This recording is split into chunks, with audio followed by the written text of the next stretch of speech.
and then you're talking about spending 1.6. When did NCAA complain? Because just last week we had a senior member of the team, someone in charge of safety, and we asked categorically if the NCAA was broke. And he said there was no such thing. That regularly and year in, year out, they don't joke with training. They send their officials on training on a yearly basis, you know, and they have lots of them, and that finance has not been an issue for them. It's one thing to come on air and talk about, I mean, just throw figures in the air and talk about some of these things. But when you interact with the people that are in this ministry, which I have done, they tell you, look, something is not right here. What did they tell you? The trainings are not regular. But they come. They come and then they pick, people are handpicked to go for this training instead of the regular training for most of the staff that handle some of these facilities, that handle maintenance and are professionals in those fields. They are not getting their trainings. Some salaries are not coming regularly. You know, so it's not just enough for him to come on air and say, yes, these things have been done, and just throw figures at us and what have you. Let me also ask you, I mean, because I did say, was it about the procurement or the figure? But in terms of the procurement of vehicles, or armored vehicles for this ministry, we know about this now because it's out there in the open. What about all the other ministries? Do we know whether or not they've got the same vehicle? Is it because no whistleblower has come up with theirs? So do you then say, on the basis of this one that we know, you shouldn't have bought it at all, because assuming others have it, would you still say you shouldn't have procured it at all for this ministry? The price not in question now, just the purchase first. Well, I think the first thing is to, you know, really, really be thankful that this came out. One of my worries is that if nothing is done about this, other ministries will follow suit, and they will have justifiable reasons why they should all have bulletproof cars. Because we see these cars every day. Yes. Along the roads. Yes, and a lot of them will come out with reasons. Now, we don't know how many ministries have such cars. And again, what do we need them for? Are we at war? Are we going to war? Are these ministers going into Borno State to go and dialogue with Boko Haram members that justifies them having bulletproof cars? Are the bulletproof cars a house? Are they going to live in these vehicles? Do they have change of clothes in the vehicles? Do they have toilets and bathrooms in the vehicles? Do they come with bulletproof vests? Do they come with helmets? Do they come with all of these things? Because if you are going to spend this kind of money to buy a vehicle that you are going to be in for 3 hours, you're still going to walk on the streets. You're still going to live in a house. You're still going to go out into your office. So it doesn't make any sense. Now, talking about the other ministries, we don't know what they have. Hopefully, we'll begin to get some of this information as the days go by. But you see, for those that do not have or already have, if nothing is done about this, everybody comes out and gives you a reason why they should have a bulletproof vehicle. Did you hear the reason that I think Joe B gave about why they need to buy bulletproof? There is no reason. You see, there is no reason. There is no justifiable reason. That's because, like I said, the lives of 180 million Nigerians are at risk every day. If you drive on the street during the day or even in the evenings, somebody can knock on your window, your car window, and say to you, roll down and give me your phones, give me your laptop, or empty your pockets. Nigerians are at risk of that every day. Every day we go to bed. Let us speak a little more seriously. We do know that, you know, because we have given some people some jobs, you know, they put their lives on the line. And so because of that, we decided that there are some people that we must give security detail to. True or false? True or false. Security details, so, yes. Assuming, you know, one of the ways we were to protect our ministers for whatever threats they face were to buy armored cars, I mean, would that be too much to ask?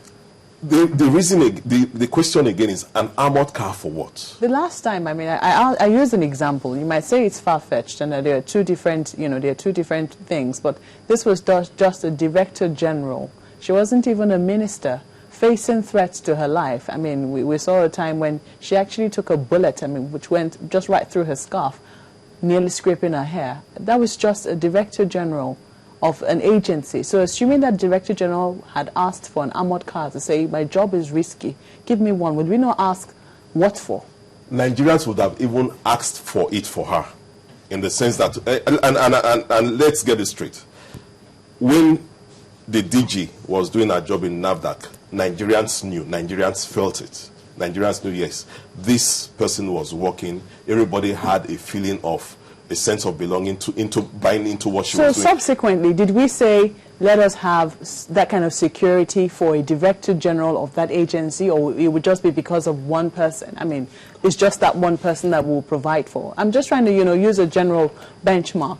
No, what we are saying is this. When you begin to talk about, these people are out to render services, right? Whether they is minister or a DG or what have you. And let Nigerians be the ones that will say, yes, this person is doing a job that justifies whatsoever that person is asking for. So until we see a threat to their life, no, I'm not saying until we see a threat. Purchase. I'm not saying until we see a threat. I'm saying that in this case in particular, where in the sector, this aviation sector, you've had issues, and where some of these issues that have come out and are happening in the sector can be linked to corruption, and you are bringing out of that same agency 1.6 million naira to buy 2 bulletproof vehicles, which at the end of the day, those that are involved in this sector will have to pay or cough out.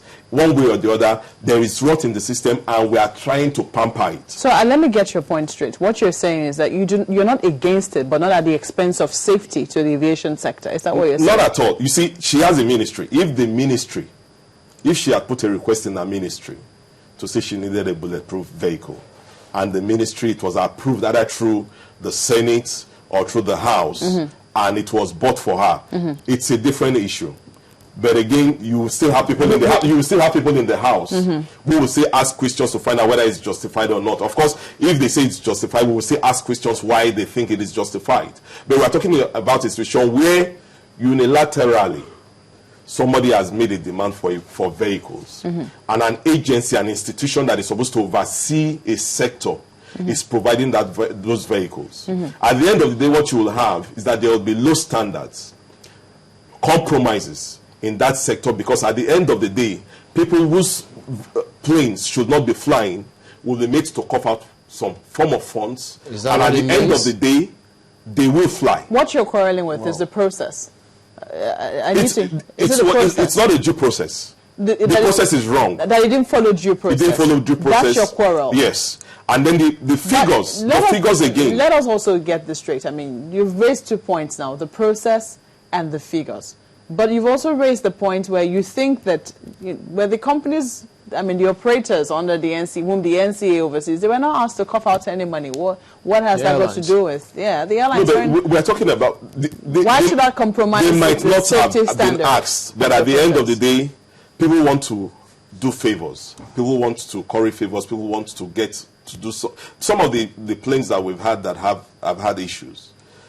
When we had the Dana problem some years ago, people were surprised that at the end of the day, they got their licenses back. And some of these issues also came out. That look, people asked for money and what have you in that sector. I don't know if you remember that, yes, this money changed hands, and their license was given back to them just like that to start flying. Now we've had issues with some of these planes. But I didn't get to hear that story, that money changed hands. Yes, from the House. I didn't get to hear that. Yes, from the House. From the House, that's yes. Interesting. From the House, yes. Now, these same operators are flying. When you go to the airport, and for some of those that have been in this what is it called? The one that had the crash with the late minister, they said, look, those planes shouldn't be flying, because some of those that have flown in some of those particular airlines, those particular planes, said, look, when you get into the plane, I flew once some years ago in a particular airline from here to Benin. And until we got to Benin and disembarked, the captain did not say a word. It was as if we were going to crash. The plane, in fact, it was something else. It was like a moving coffin. And our hearts were in our mouth. Why should such a plane be flying? And you still have such planes flying today. No, but there are different circumstances with that one. You cannot exactly say the plane was faulty. You could have... How do we know? How do we know? You and I, we are laymen. Yeah, all we do is that's why we can't do that judgment. All we do is buy the ticket and get into the plane. But when you get into the plane and the plane takes off, you begin to know something is wrong. I got into a plane some years ago from China to get to Dubai. And just as the plane was about to take off, the captain taxied back and said, no, this plane cannot move.